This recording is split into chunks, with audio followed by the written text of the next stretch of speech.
I have the shaft set up between centres. The headstock end is on a piece of bright mild steel bar that was machined to 60 degrees and not removed from the chuck since it was machined. So it's running as concentric as the bearings in the machine, which is pretty good. It's a pretty accurate machine. This machine holds tenths all day long. The tailstock end is in a live centre. Again, a centre that runs true. We know that to be true from various jobs that have been done with it, but I'll go ahead and show the run out at each centre itself to prove that there is zero or close to zero run out at the centres themselves.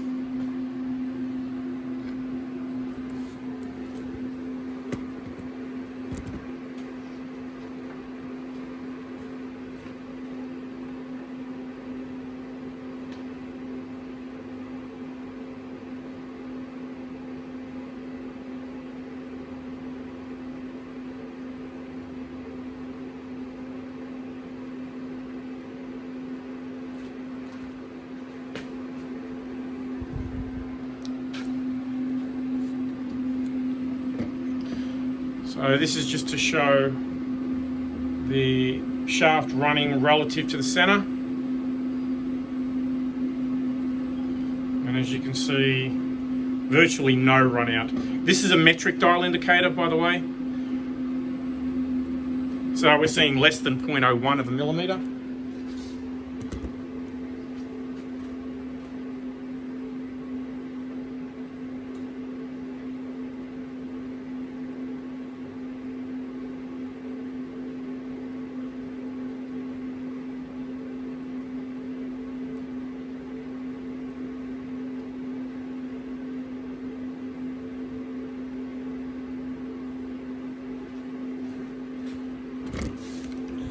This is the middle of the bearing journal on the drive end. So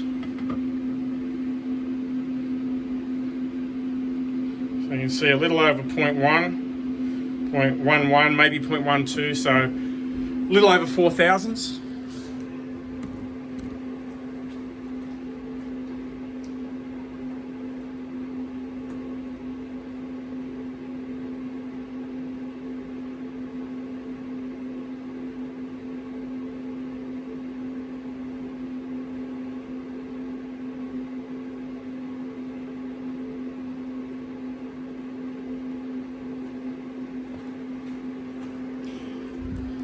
This is the seal journal on the drive end. So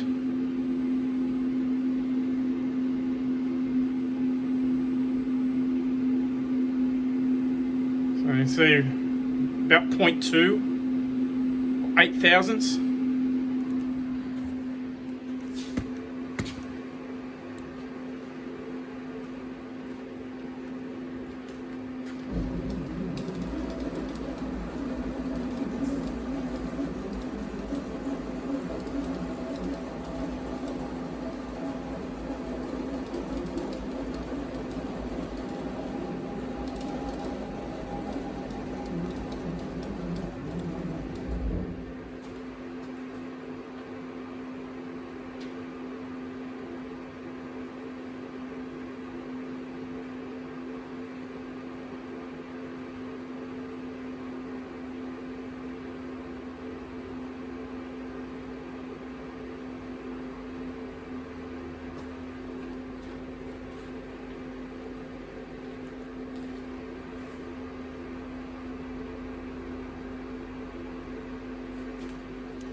This is the feed end, again just to show that at the centre we've got very little run out coming from the centre or from the setup. You'll see that we're maybe 0.01, so next to nothing. Again, that's 0.01 millimetres.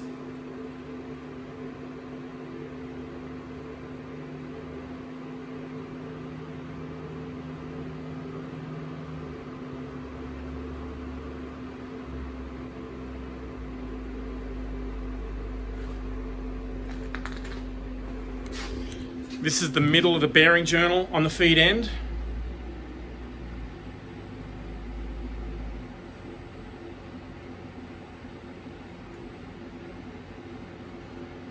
So about 0.06, so 2.5 thousandths.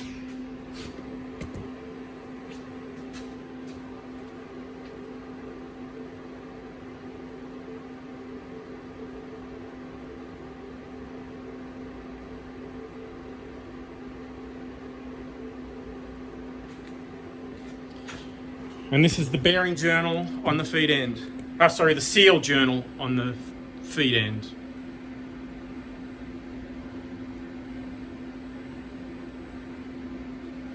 About 0.14, so about 6 thousandths.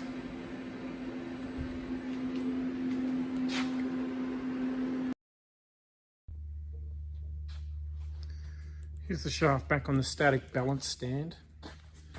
And I'm over the balance rollers themselves again, just to show the minimal amount of runouts.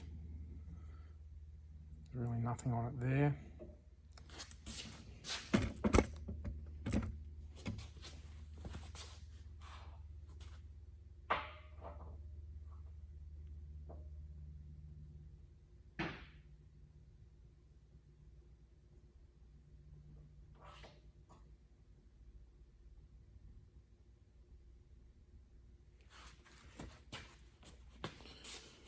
Now it's supported on the journal that the bearing would actually be situated on. This is the feed end of the machine. So this point here is where the bearing would support the shaft. This is the seal journal, which we want to run concentric. As you can see, it's about 0.05, 0.07.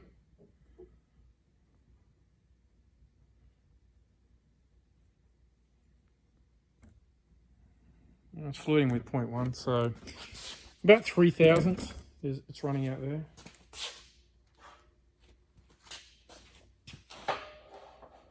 On the bearing journals, that's where the bearing would support it in the machine itself.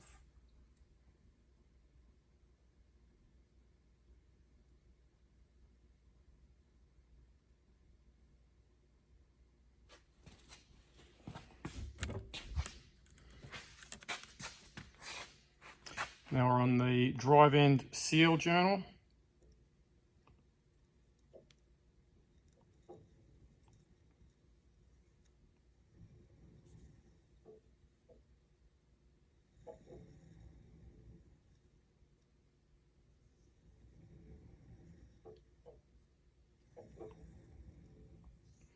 So about 0.07 again, so a little over 2,000.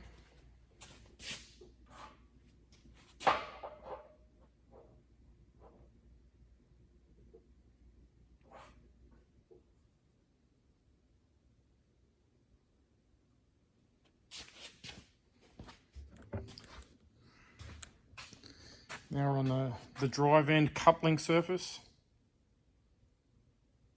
0.1.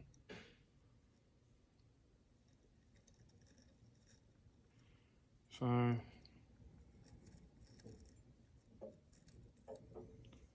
about 5 thousandths, 0.12, thereabouts.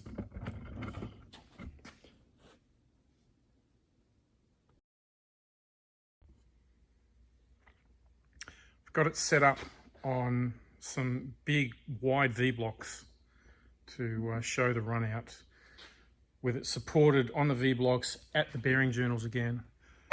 The advantage with the V blocks is that they're static, and so there's no run out that can be introduced from a third member. The downside is with these particular V blocks is that they're so broad, so wide, they spread any misalignment throughout the width of the V block, which may actually detract or at least change the readout that we get.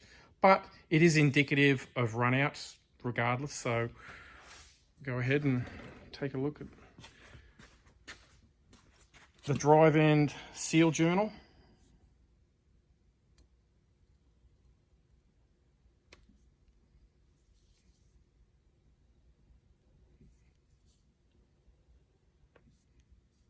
So 0.1314.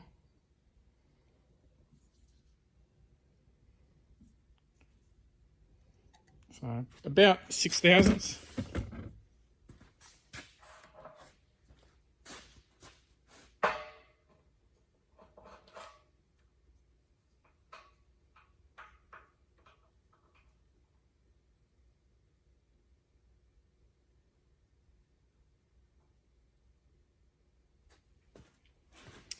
This is the feed end seal journal.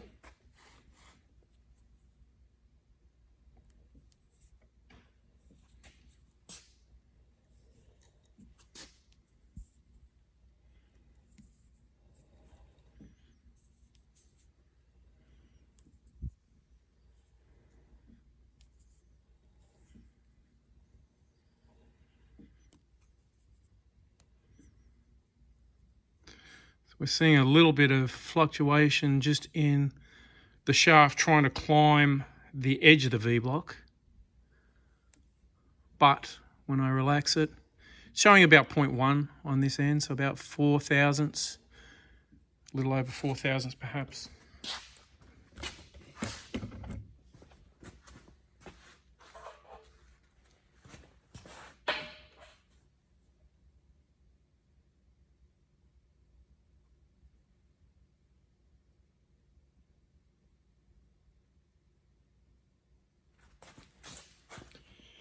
And this is the drive coupling.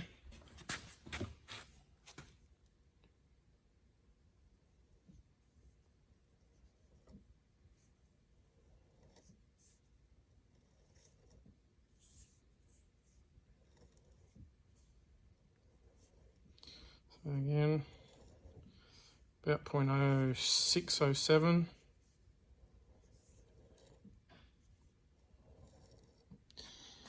The advantage with this setup, as I mentioned, is that we don't have any third rotating member.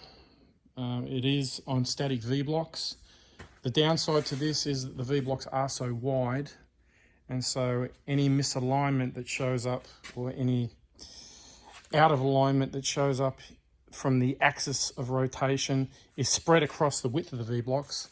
The advantage with the balance stand is it's almost point contact, and so it does allow it to float around, even though that's not what the balance stand is designed to do. And primarily we put it on the balance stand to check static balance. Run out is just a byproduct that we're able to measure by doing that. But as you can see, I've had 3 different methods of checking for run out. All 3 show significant amounts of run out, certainly a lot more than would be advisable in this application.